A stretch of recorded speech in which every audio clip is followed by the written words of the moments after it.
Este programa Falando de Gente conta com o apoio cultural da instituição Mães da Sé. No Brasil, uma pessoa desaparece a cada 3 minutos. São mais de 200 mil desaparecidos por ano. Nosso trabalho é trazer esperança para as famílias que estão em busca dessas pessoas. Em mais de 25 anos de existência, conseguimos encontrar mais de 5 mil pessoas. Mães da Sé é uma instituição sem fins lucrativos que desde 1996 vem ajudando famílias na busca por seus entes desaparecidos. Sua ajuda é muito importante. Entre em contato conosco por telefone, e-mail ou mande uma mensagem. Fone 11 3337 3331. WhatsApp 11 99826 3991. mãesdase@gmail.com. Na Rádio Baruque FM, Falando de Gente, com Marcos de Paula e Josepina Rischioni.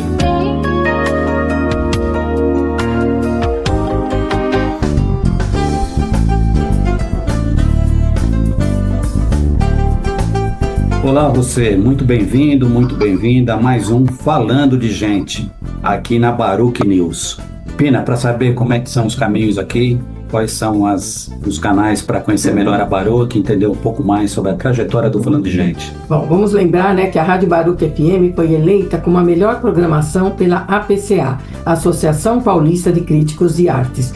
O programa Falando de Gente vai ao ar todos os dias às 15 horas e também de segunda a sexta às 21.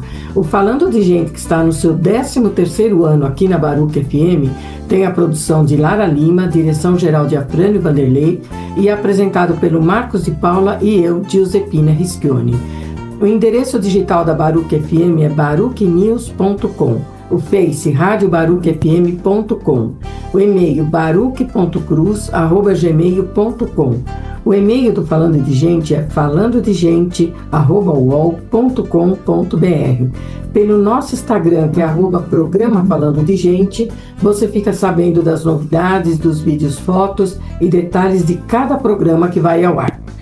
E hoje no Falando de Gente nós falaremos sobre geopolítica, Venezuela e demais países da nossa querida América Latina. Para isso, nós vamos entrevistar uma pessoa muito querida, né, Pina? Isso. Que é o professor Rodrigo Medina. O Rodrigo é chefe do Departamento de Relações Internacionais da Universidade Federal de São Paulo, a nossa querida Unifesp. Rodrigo Medina, bem-vindo ao nosso Falando de Gente aqui na Baruque News. Muito obrigado, agradeço imensamente o convite e a oportunidade de estar com vocês e toda a sua audiência para discutirmos temas tão candentes na nossa amada América Latina, que já inicia o novo ano bastante conturbada pela presença do imperialismo, Verdade. Rodrigo, diz para nós, antes de mais nada, a principal pergunta aqui no nosso Falando de Gente, né, Pina? Isso. Quem que é o Rodrigo Medina, gente? Bom, eu sou historiador por ofício, muito dedicado à compreensão do mundo contemporâneo. Eu trabalho bastante com história contemporânea e história das relações internacionais. Sobretudo, me interesso por compreender razões que expliquem conflitos armados, massacres e genocídios na era contemporânea, sobretudo porque eu advogo por uma visão de ciência, por um protagonismo na produção de saberes que só faz sentido se estivermos com os pés encravados na realidade e comprometidos com a superação das suas mais graves contradições, Na minha senda de formação acadêmica, acabei me encontrando com a área das relações internacionais no doutorado. Depois do pós-doutorado eu voltei mais propriamente à história econômica. Me dediquei desde o doutoramento à análise das relações entre Estados Unidos e América Latina, mas propriamente durante a Segunda Guerra Mundial. E desde 2013 eu tenho sediado as minhas iniciativas de pesquisa no Departamento de Relações Internacionais da Universidade Federal de São Paulo, onde me concursei como professor e já no segundo mandato estou como chefe de departamento. Lá também nós logramos, no último ano, iniciar a primeira turma do nosso programa de pós-graduação em Relações Internacionais Estudos do Sul Global, como carregado no título, nós propomos de forma bastante, entre aspas, desobediente, não é? Em relação aos nossos paradigmas teóricos e conceituais, a cunhar novas referências, novas unidades ontológicas para análise de relações internacionais, desde um lugar que não é propriamente geográfico, não é? O tal sul global. É uma outra forma de ver o mundo, é assim que eu o explico. Rodrigo, explica para nós a importância da geopolítica ontem e hoje. A geopolítica é absolutamente fundamental para a compreensão da conjuntura presente em termos geoestratégicos, não é? Prepararmos-nos para cenários vindouros. A geopolítica foi muito maltratada, sobretudo porque ela caiu em desgraça, nos recorda o professor finado, o professor Leonel Itaúsu de Almeida Mello, num livro preciosíssimo chamado Quem Tem Medo de Geopolítica, não é? Ela caiu em desgraça, sobretudo em decorrência dos maus usos que dela foram feitos no decurso da Segunda Guerra Mundial, né? Quando a Zollverein do Terceiro Reich, né, a Geopolitik alemã, acabou sendo associada de forma bastante desconforme com elementos de geopolítica. E em seu lugar, de forma bastante doutrinária, ascende a disciplina das relações internacionais, sobretudo como instrumento da hegemonia, plasmada já no imediato pós-Segunda Guerra Mundial. Né? Então, a geopolítica, ela que foi, repito, tão maltratada nas últimas décadas, e mais precisamente nos últimos anos, tem se imposto, porque ainda demonstra notável poder explicativo sobre a realidade. Os conflitos que se agigantam, que já estão presentes no nosso horizonte, e aqueles do porvir, só podem ser compreendidos desde uma lupa geopolítica que nos permita, inclusive, localizarmos-nos como país, como subcontinente, numa conjuntura bastante convulsionada que é a do mundo contemporâneo. Rodrigo, quando a gente presencia todos esses recentes acontecimentos, né, essa invasão na Venezuela, toda essa complexidade toda, a gente também é capaz de constatar que a geopolítica permite analisarmos a nossa querida Venezuela além dos seus problemas internos, considerando sua posição estratégica, seus recursos naturais, no caso especialmente o petróleo, e outras disputas de poderes regionais e globais, ou não é nessa dimensão toda, não? Sim, em primeiro lugar, um exercício geopolítico de razão fundamental é a da localização da realidade latino-americana no contexto mais amplo e conturbado do sistema mundial, não é?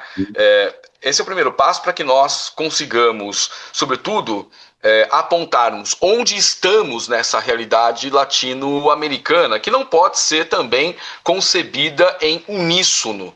Na América Latina não é um bloco onde estão presentes os mesmos caracteres para quaisquer realidades. Seria um erro concebê-lo. Em primeiro lugar, é preciso dizer que a América Latina é uma invenção, ou seja, aquilo que nós concebemos como uma identidade superestrutural latino-americana, que tem fortíssima conotação política e carrega significados de um notável anti-imperialismo, é uma construção sócio-histórica, e nem sempre o conceito de América Latina, repito, como invenção, não é, esteve carregado desses caracteres. A América Latina é uma invenção, vamos recordar, bonapartista, portanto imperialista, desde uma matriz europeia de pensamento, mais precisamente o pensamento francês de Louis Bonaparte, retomando aqui Marx, né?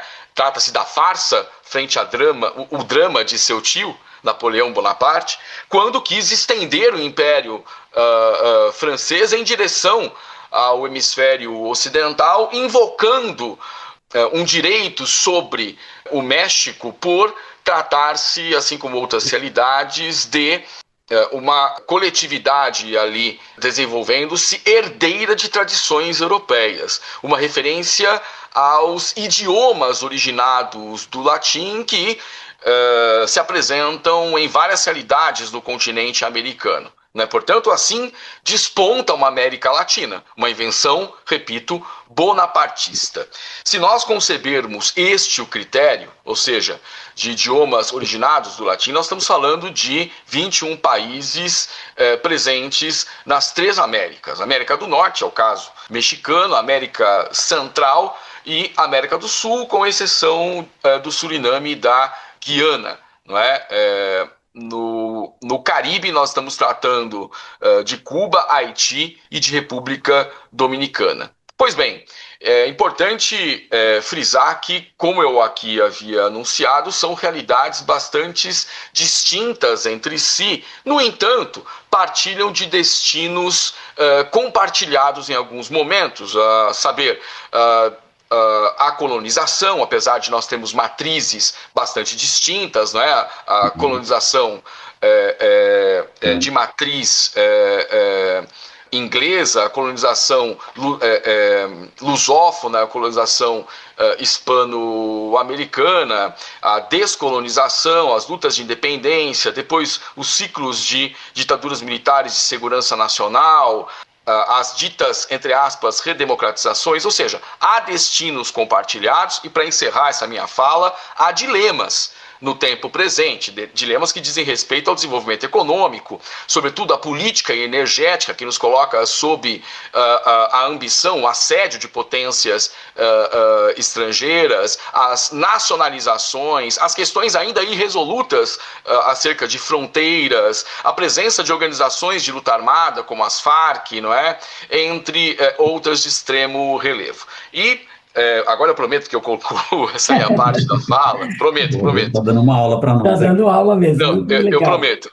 A gente não pode pensar a situação brasileira em perfeita harmonia com os demais atores que compõem esse subsistema, apesar da notável liderança que, como potência regional, o Brasil exerce. Porque, por exemplo, acerca de biocombustíveis, que eu havia dito, não é? Está na ordem do dia dos nossos dilemas, já houve mal-estar bastante grave entre Venezuela e Brasil, por exemplo. Recordemos-nos das falas do Hugo Chávez, né, ao acusar o Brasil de devastar áreas agricultáveis, não é? Para a produção de etanol, comprometendo a produção mundial de alimentos. Ou, por exemplo, na Bolívia, quando nacionalizações quase culminaram na expulsão da Petrobras. Ou, por fim, no Equador, quando Rafael Correa chegou a expulsar a Odebrecht e a estatal Furnas, não é, do país, sob a acusação de sonegação de impostos e fraudes de toda a sorte. Então, eis a América Latina desde uma perspectiva geopolítica como cenário complexo e bastante convulsionado, né, cindido por uma série de contradições, enfrentando-se com uma série de dilemas. Rodrigo, e qual que é o papel aí do petróleo na geopolítica venezuelana? E aí também, deixa eu pegar uma carona da Pina, Rodrigo, por favor, desculpa. Sim. Mas quando a gente fala em petróleo, né, principalmente na grande mídia, pode passar a impressão, né, que o interesse é só petrolífero, porque a Venezuela me parece que produz um tipo de petróleo que só o Canadá possui, e depois a Rússia também, aí diz que os Estados Unidos não pode ficar tão dependente, né, por exemplo, da Rússia, por isso no interesse da Venezuela. Aí você, paralelamente, né, Rodrigo, também constata a situação do povo venezuelano, né, vivendo num país que tem tudo para se desenvolver, para ter uma qualidade de vida, para proporcionar um bem-estar, que é um país que tem, sim, essa reserva que nos parece que é a maior, né, do planeta. E aí você acabou de falar esplendidamente, né, dessa complexidade toda. Então a gente se depara, né, Rodrigo, com uma realidade que muitas vezes ela é pensada, é recortada e aparece na mídia somente 1% da história. É por aí? Sim. Bom, muito bem colocado no seu enunciado. A Venezuela tem as maiores reservas de petróleo do mundo. Nós estamos falando de quase 7 vezes o total das reservas norte-americanas, o que nos ajuda a compreender, não é, o intervencionismo norte-americano na região. não é? São aproximadamente 300 bilhões de barris que, apesar de comporem a maior reserva de petróleo do mundo, eu repito, não é, tem a sua exploração bastante dificultada por desafios técnicos de um lado e geopolíticos de outro, como nós estamos aqui muito bem tratando. Mas falando de riquezas naturais, de recursos energéticos, nós temos, além da maior reserva mundial de petróleo, a 8ª reserva de gás natural do mundo.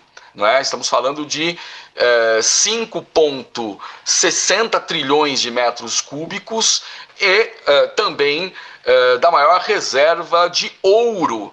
Enfim, também compõe o acervo de recursos que estão sob assédio estrangeiro. E, enfim, quem trabalha com o tema do imperialismo, né, com a política externa norte-americana no decurso histórico, tem por tarefa decompor, analisar camadas de discurso político de seus quadros de comando, não é? Presidentes, por exemplo, para encontrar nas profundezas do discurso as reais intenções que explicam a intervenção sobre países latino-americanos. O governo Donald Trump não nos requer nenhum esforço nesse sentido, porque não se deu ao trabalho de ocultar as suas intenções em momento algum do seu discurso político. Fica bastante clara a intenção ao eleger como razão prioritária da intervenção o combate ao narcotráfico, não é?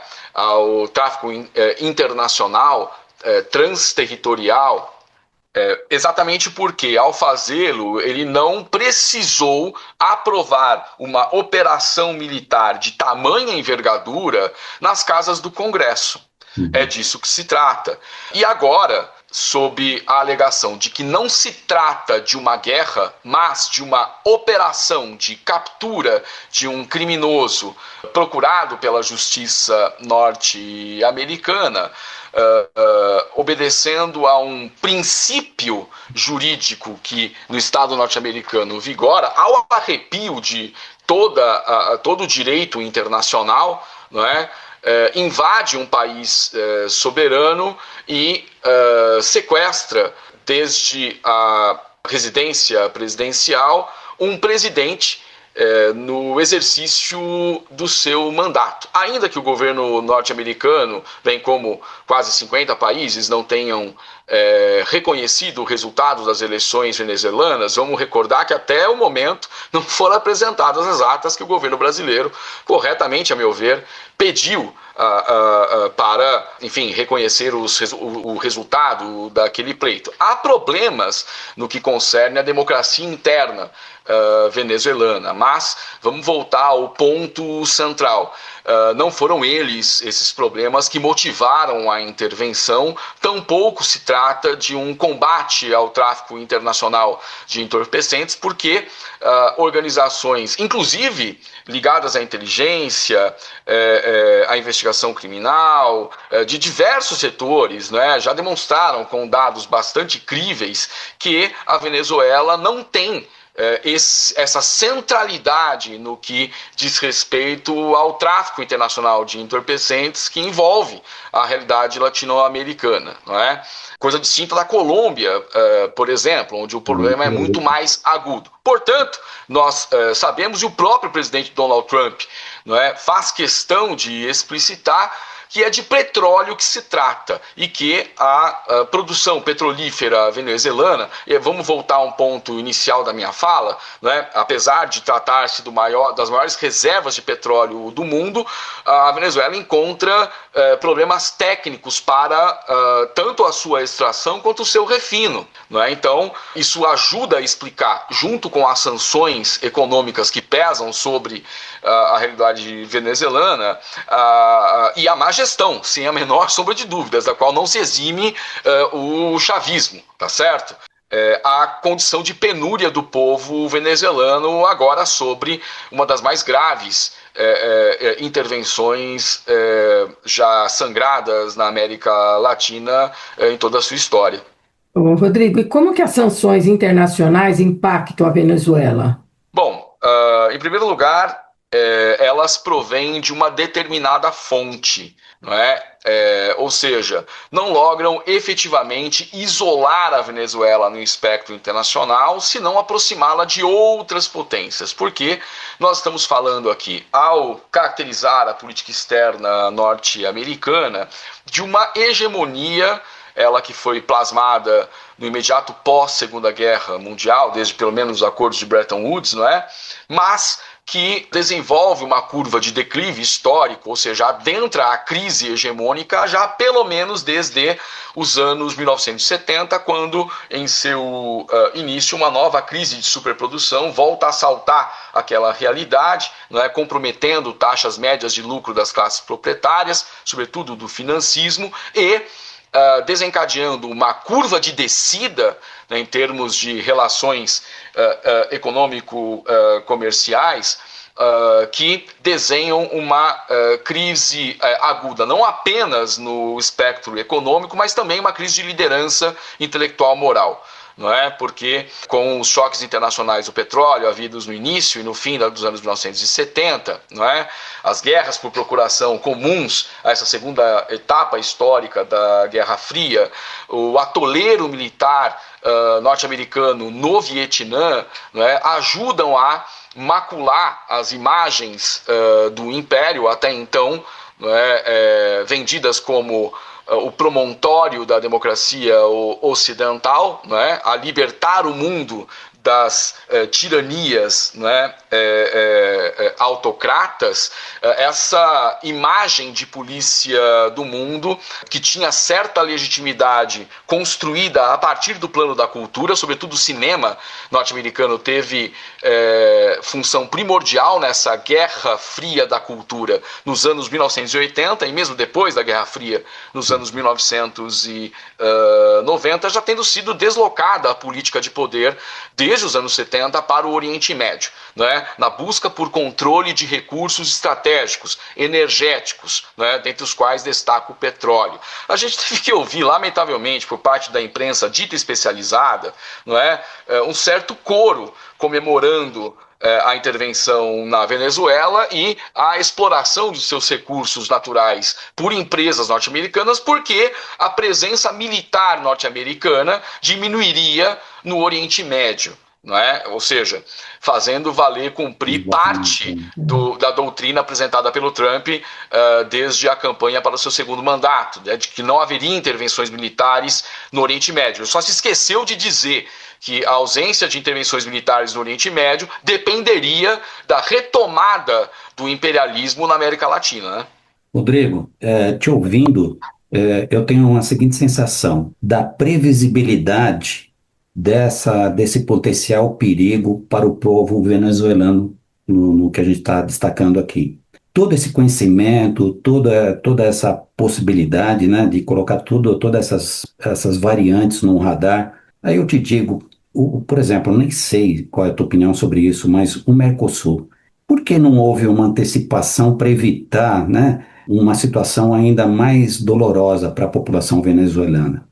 Por que não houve um esforço aqui da América Latina, do Sul global, como você falou no início, já antevendo esses outros olhares, esses outros países?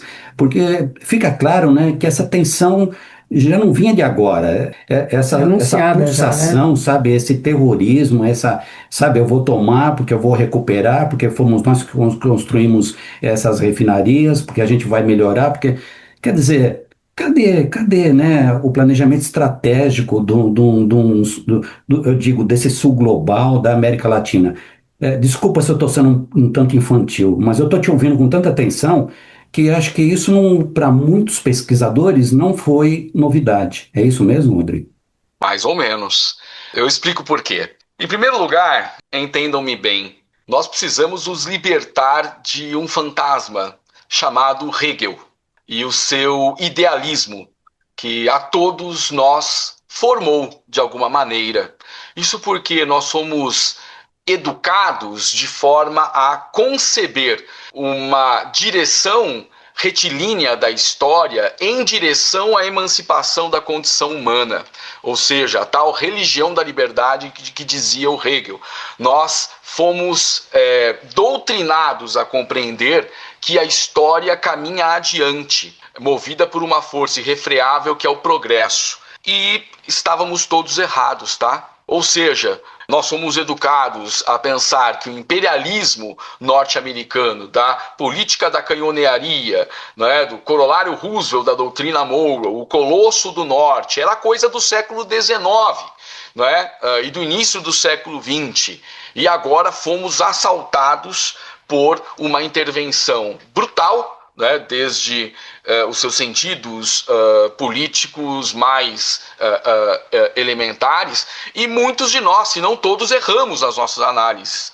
Quando projetávamos cenários possíveis, eu me lembro, semana passada, de ter assistido um ex-professor meu, que eu admiro muitíssimo no departamento de geografia, uma das maiores autoridades em geopolítica, atualmente nos confortando a todos, dizendo que era muito pouco provável, se não impossível, uma ação militar para a deposição do presidente Nicolás Maduro.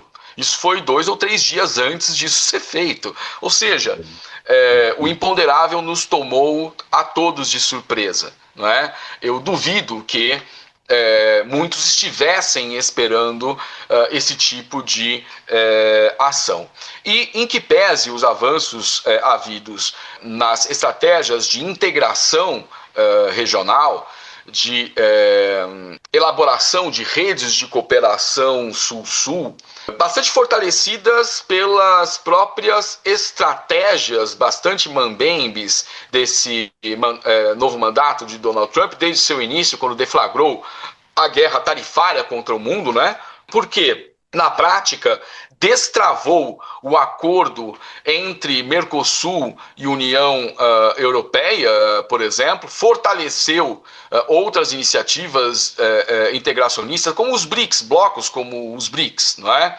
E outras esferas de atuação para o Mercosul, por exemplo, aproximando-nos do México e do Canadá, hostilizados violentamente pelas tarifas impostas desde a Casa Branca. Então, nos termos da integração econômica, o Mercosul tem operado.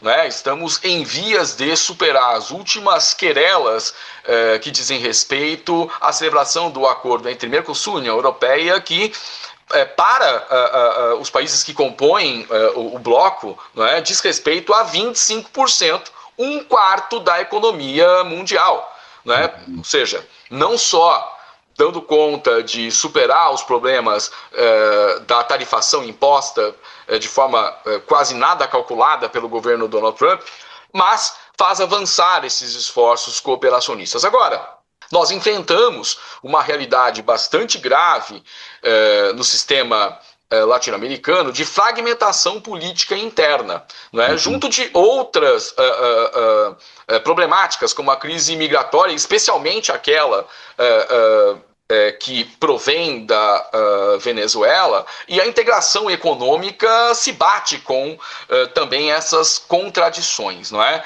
Eu acho que o grande imperativo aí é o da superação da dependência que historicamente marca a realidade latino-americana para o alcance do desenvolvimento econômico-social. Pois bem, posicionemo-nos nesse contexto porque o Brasil tem papel crucial como potência regional a desempenhar nesse contexto. E a própria política externa norte-americana o percebeu. Tanto é que o Brasil é uma espécie de exceção no discurso político comum ao governo Donald Trump, quando, por exemplo, se refere à Colômbia, ao México, a Cuba, agora a questão da Groenlândia, não é? E ao governo de Maduro na Venezuela. Não é? Desde aquele encontro de algo como 30 segundos entre Trump e Lula na abertura da Assembleia das Nações Unidas, essa exceção se verifica. Não apenas pela simpatia do presidente brasileiro, mas certamente pelo reconhecimento, a partir da Casa Branca, de que é estratégico aproximar-se da principal potência regional desse subsistema, a fim de distensionar contradições enquanto avança contra outras realidades. Mas o sinal de alerta está aceso, porque iremos atravessar importantes eleições presidenciais com possibilidades claras de ingerência norte-americana no processo. Não é? Então, antecipando-se a quaisquer questões de segurança nesse contexto, e também em razão das declarações de Trump acerca das possibilidades de intervir no México,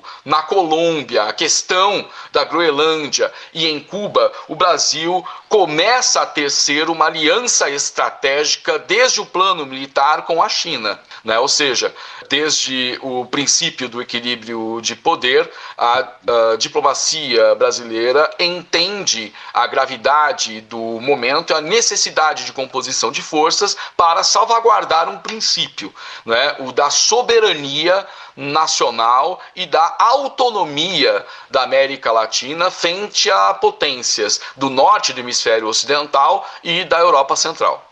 E hoje, no Falando de Gente, nós estamos falando sobre geopolítica, Venezuela e demais países da América Latina. Para isso, nós estamos entrevistando essa pessoa muito querida, que é o professor Rodrigo Medina, né, Pina? Isso.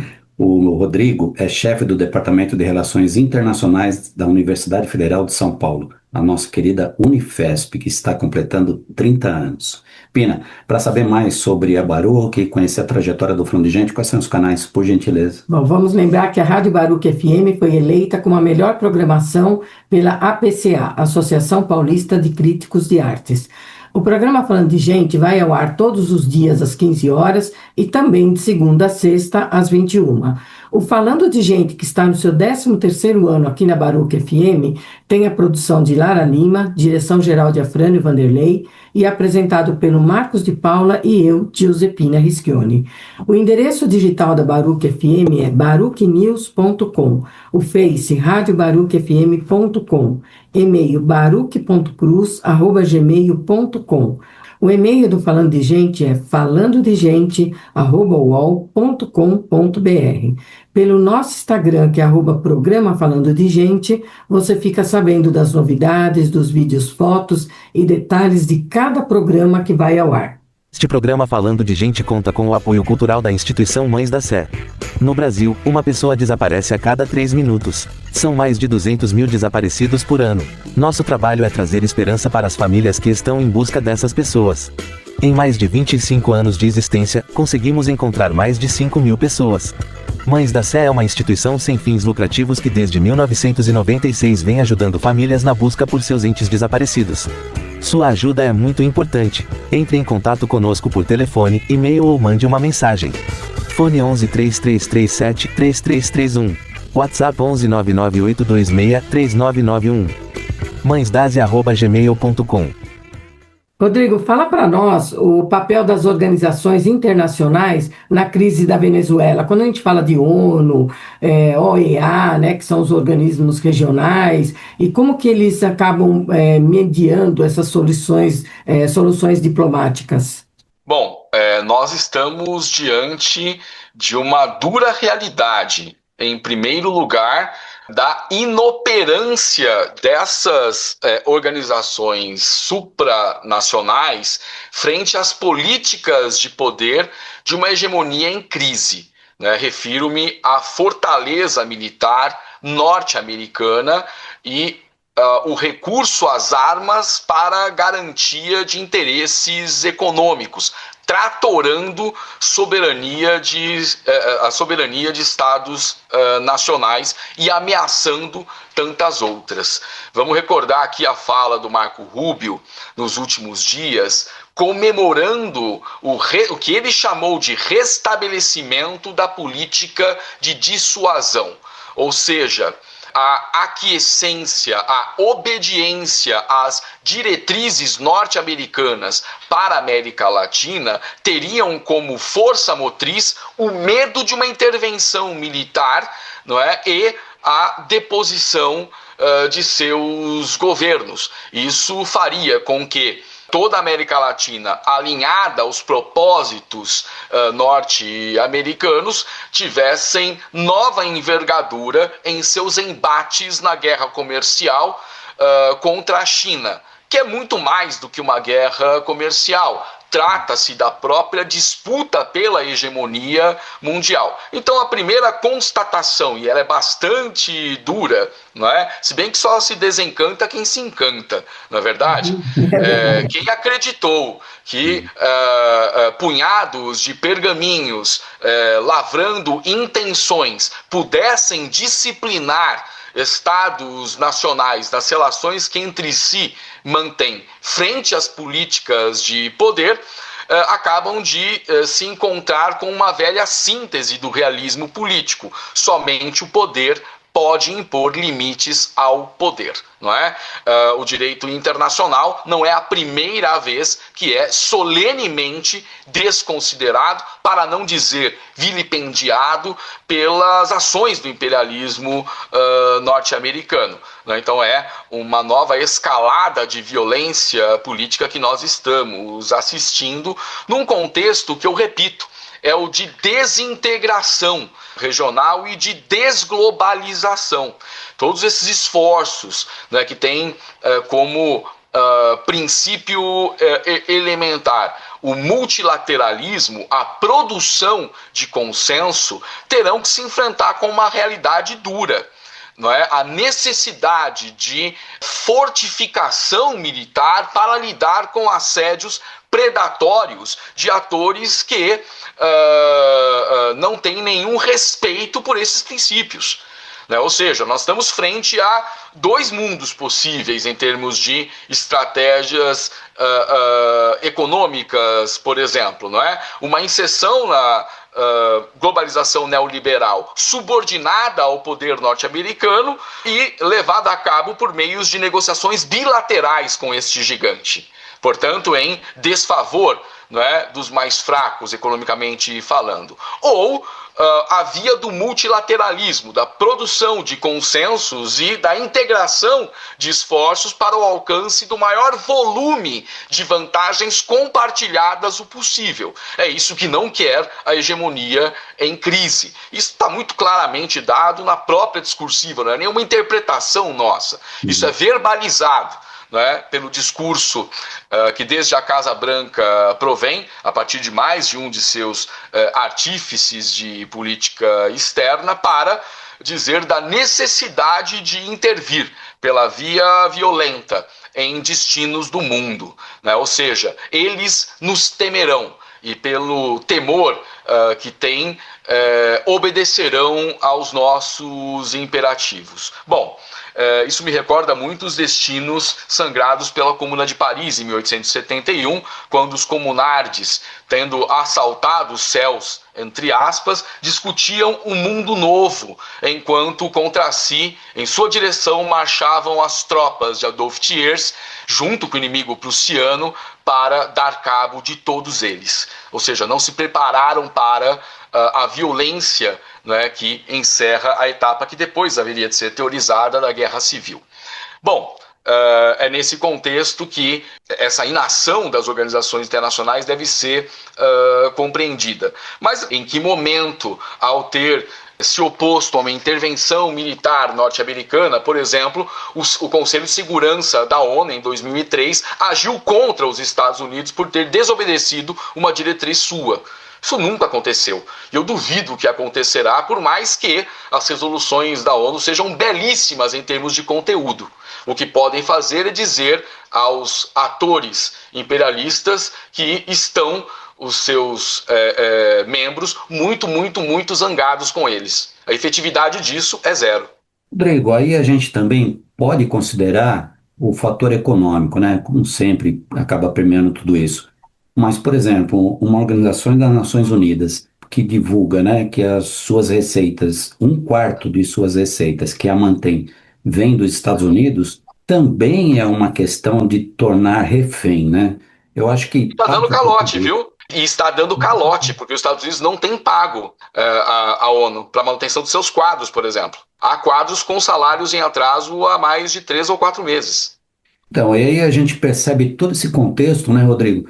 E mesmo assim, como que você, enquanto pesquisador, né, enquanto conhecedor profundo dessa arquitetura, que eu chamaria até um tanto maluca, né, Pina? Qual que é a sua leitura atual, né? É de descrédito, é de repente falar, olha, outros países que deveriam estar se mobilizando fingem uma mobilização acanhada para não comprometer outros interesses. O jogo chegou nesse grau mesmo dessas grandes potências tornarem refém o resto dos países, é isso? Olha, não fosse por isso, ou seja, eu já estou acreditando validade a sua hipótese última aqui. Não fosse por isso, o governo brasileiro, a diplomacia brasileira, cujo artífice maior é Celso Amorim, não é, quem cunhou a doutrina de uma política externa ativa e altiva, não advogaria de forma tão insistente para a reforma das instituições supranacionais. Né, a reforma da ONU, sobretudo a reforma do seu Conselho de Segurança. Evidentemente porque defrontam-se os atores emergentes, não é, com a inoperância dessas instâncias quando os interesses de seus membros fundadores, aqueles que detêm poder de veto, não é, acabam sendo contraditos. Então eu reafirmo a minha visão pessimista barra realista em termos de teoria política quanto à centralidade das políticas de poder. Não que eu não ache belas as declarações que podem ser feitas numa Assembleia Geral, não concorde com os princípios que ali sejam expostos, eu vou repetir a síntese de William Cabell Bruce. Apenas o poder pode impor limites ao poder. Não é? E o poderio norte-americano não é de tal forma incontestável, não. Porque eu não estou falando apenas de fortaleza militar. Quando eu afirmei uma hegemonia em crise, eu estou retomando aqui o conceito do nosso bom e velho sardo Antônio Gramsci. O poder hegemônico ele compõe-se pela capacidade de dominação que se exerce a partir das estruturas da política, incluso as armas, e das relações econômicas, ampliada a capacidade de dominação pela habilidade da liderança intelectual moral. Essa liderança intelectual moral, no poder norte-americano, não se verifica mais. Não há mais possibilidade de construção das legitimidades para operar uma política externa de tal forma predatória. Ou seja, nós temos uma hegemonia em crise porque o poder, ao não ser mais habitado pela dimensão de liderança, regride à mais pura expressão da dominação direta, o que ocasiona a instabilidade do poder, suscetível, portanto, à rebelião dos súditos. Não sou nem eu e nem Gramsci propriamente que estão afirmando isso sem referências. Isso está no Príncipe de Maquiavel, clássico que se demonstra cada vez mais atual. Portanto, é de hegemonia em crise que nós estamos falando e de uma contestação em termos de ordem mundial que provém tanto da Rússia quanto da China e com uma esfera importante de atuação, que são os BRICS, não é? Que apontam para um horizonte de enfrentamento direto com essas estratégias predatórias norte-americanas, levando à resolução, muito provavelmente em armas, dos termos de uma próxima hegemonia, de uma próxima ordem mundial. A ver, não é? Ô, Rodrigo, a gente está vivendo uma época de tamanha tecnologia, né? Felizmente a ciência se desenvolvendo a passos largos e tal. E ainda a gente está nessa de armas. Eu estou te colocando isso porque a primeiro momento que eu li sobre, né, essa situação da Venezuela, eu falei, pô, mas peraí, uma invasão, né, armada e tal. A gente continua ainda nessa indústria armamentista. Eu pensei que já tivéssemos outros horizontes. Eu estou falando do que você falou agora, da inteligência, o quanto que é importante. sem dúvida nenhuma. E as estratégias também, né? Porque me parece que tem esforço, esforço, esforço, o outro pega lá uma força descomunal, armamentista, agora eu vou invadir não sei quem. Agora, peraí que eu vou invadir não sei quem. A gente continua nesse pé então, né, Rodrigo? Mais ou menos, né? Vamos tomar como exemplo o maior ponto de tensão na geopolítica latino-americana hoje, a Venezuela, que teve, a partir de uma operação engendrada pela Delta Force, né, que é o maior grupo, o destacamento de elite, né, dentre as forças norte-americanas, apresando, né, vou ser delicado com as palavras aqui, apresando um presidente e sua esposa, matando 40 membros da sua segurança, dentre eles cubanos, cadetes, né, e levando a uma prisão norte-americana e já iniciando o seu julgamento. Bom, é uma operação absolutamente incrível, né, em termos de capacidade de consecução e de trabalho de inteligência que o precedeu. E até mesmo, desculpa, Rodrigo, até Sim. mesmo, né? Eu cheguei a pensar, pô, com pessoas ali dentro também fazendo parte da criação desse plano, né? Sem a menor sombra de dúvidas. Teve gente que alimentou essas forças e acabou sendo ignorada por elas, né? Refiro-me à recém-ganhadora do Prêmio Nobel da Paz, que anda choramingando aí na imprensa internacional por ter sido ignorada pelo governo Trump nos esforços que deverão ter curso a partir desde já, para a reorganização das estruturas de poder do Estado venezuelano, não é?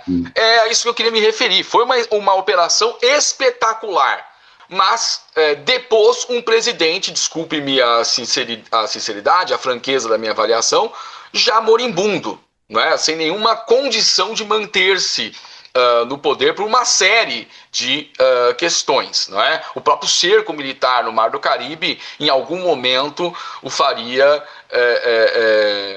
dirigir-se para uma saída negociada da sua condição de poder. Agora, o chavismo foi derrotado na Venezuela, eu pergunto? Não. De forma alguma. O próprio processo de reorganização das estruturas de poder no Estado venezuelano, após a deposição de Nicolás Maduro pelos Estados Unidos, não é?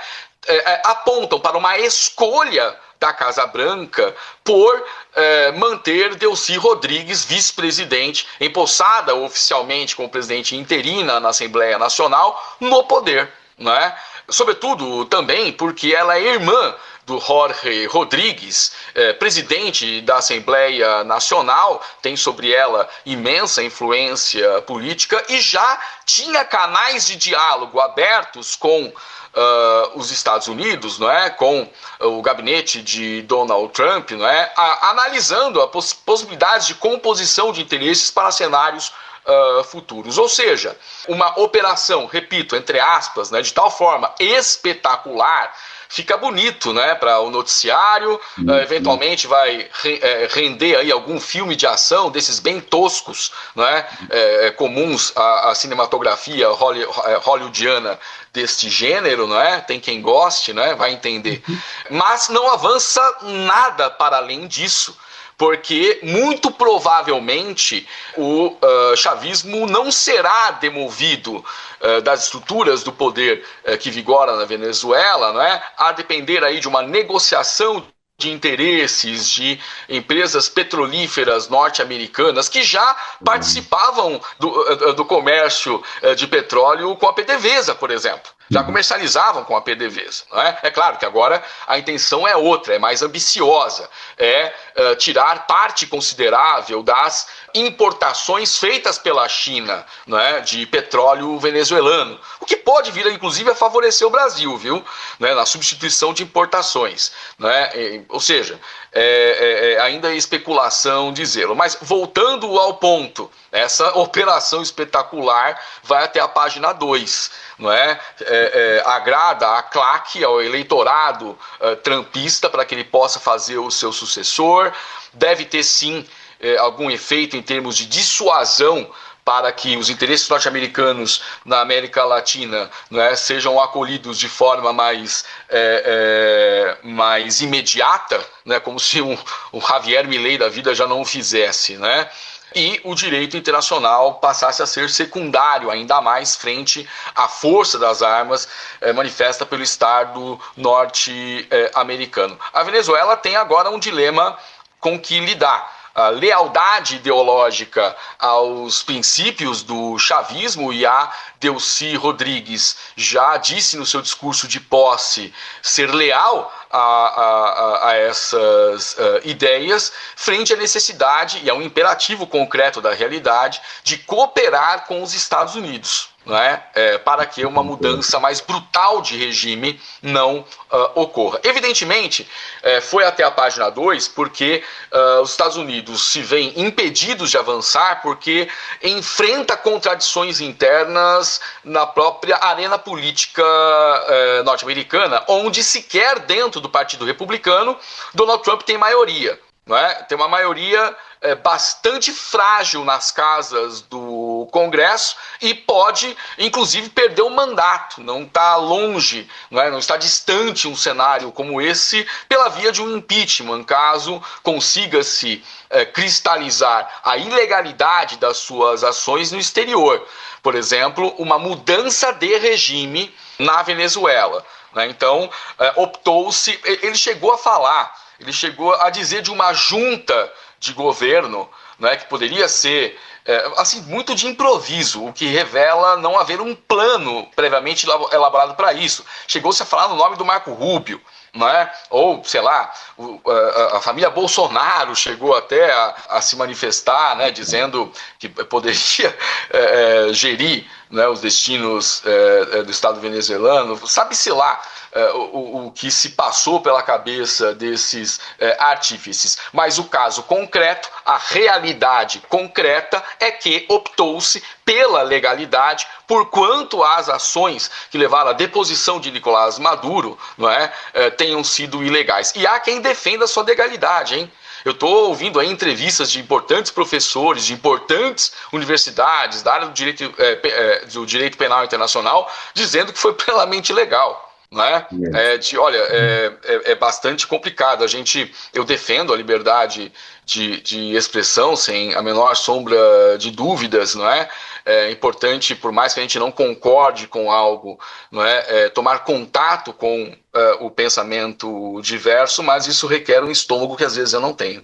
Rodrigo, estamos entrando na reta final do programa falando de gente, mas comenta um pouco sobre o peso das fronteiras da Venezuela nas tensões geopolíticas regionais. Isso se aplica até na Colômbia, Brasil e Guiana, Rodrigo? Exato, nós estamos tratando de uma porção do subcontinente que, recordando as aulas de geopolítica do saudoso professor Muniz Bandeira, quando criticou tão incisivamente o Plano Colômbia, e nós estamos assistindo uma etapa subsequente da consecução desse plano, falava da porta de entrada da América do Sul.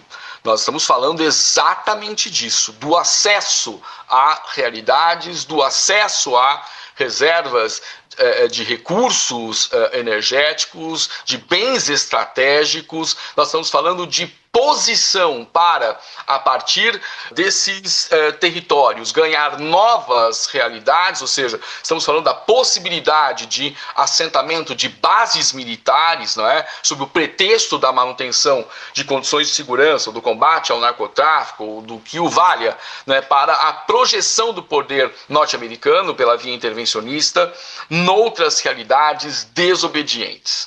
Então, com bastante cuidado que nós devemos atentar para essas razões estratégicas e tentarmos também nos antecipar a elas. Rodrigo, como a Pina falou, a gente está entrando na reta final do Falando de Gente, agradecendo milhões de vezes a sua atenção. A gente sabe que você estava aí de férias, pegou o seu tempo aí para nos atender. Deixa eu te perguntar o seguinte, a última questão aqui, Pina? Isso. O que você pode destacar nesses 30 anos da nossa querida Unifesp? Bom, Em primeiro lugar, professor não tem férias. Eu explico por quê. A Pina sempre comenta assim. Exatamente.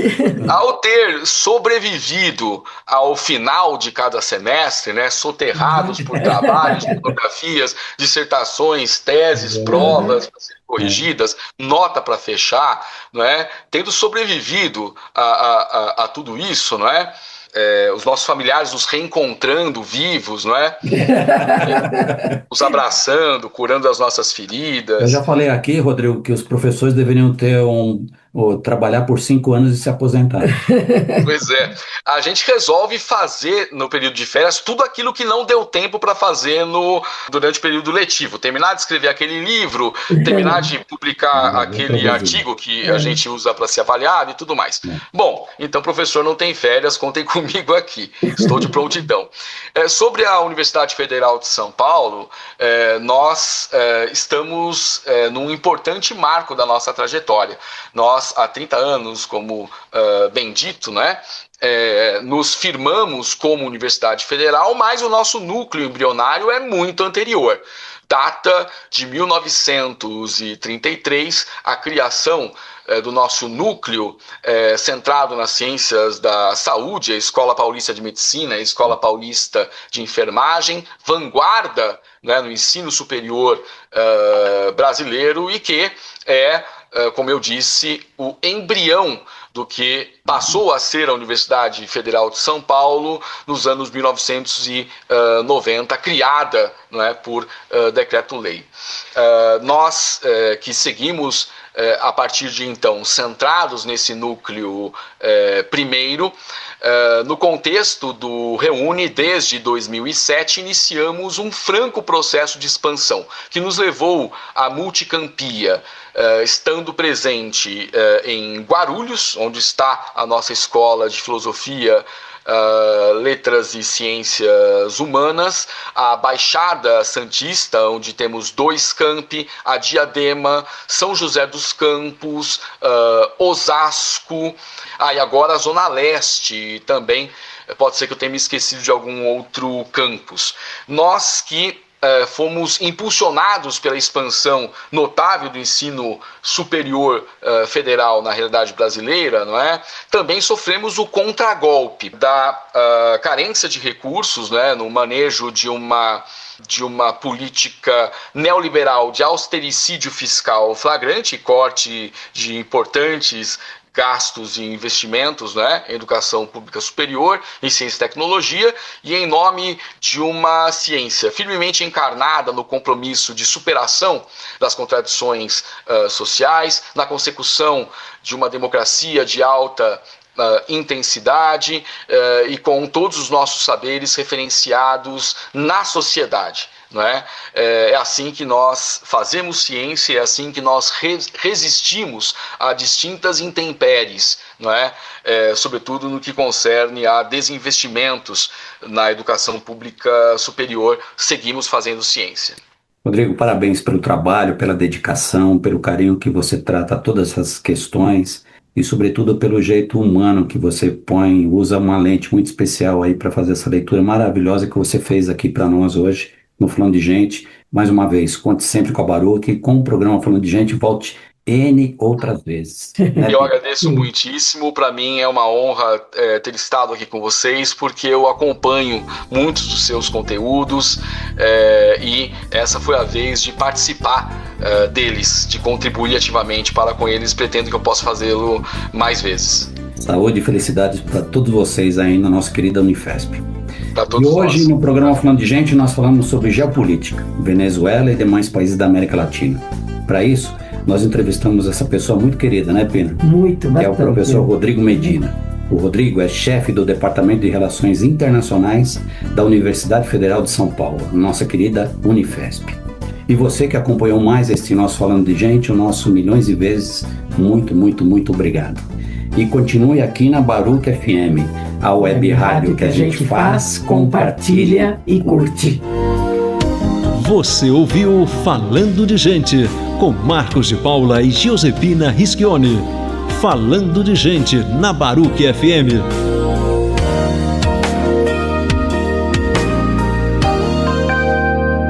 Este programa Falando de Gente conta com o apoio cultural da instituição Mães da Sé. No Brasil, uma pessoa desaparece a cada 3 minutos. São mais de 200 mil desaparecidos por ano. Nosso trabalho é trazer esperança para as famílias que estão em busca dessas pessoas.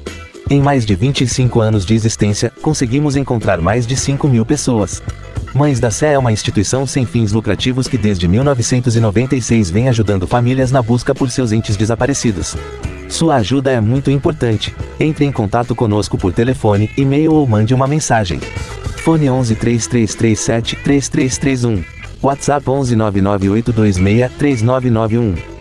mãesdase@gmail.com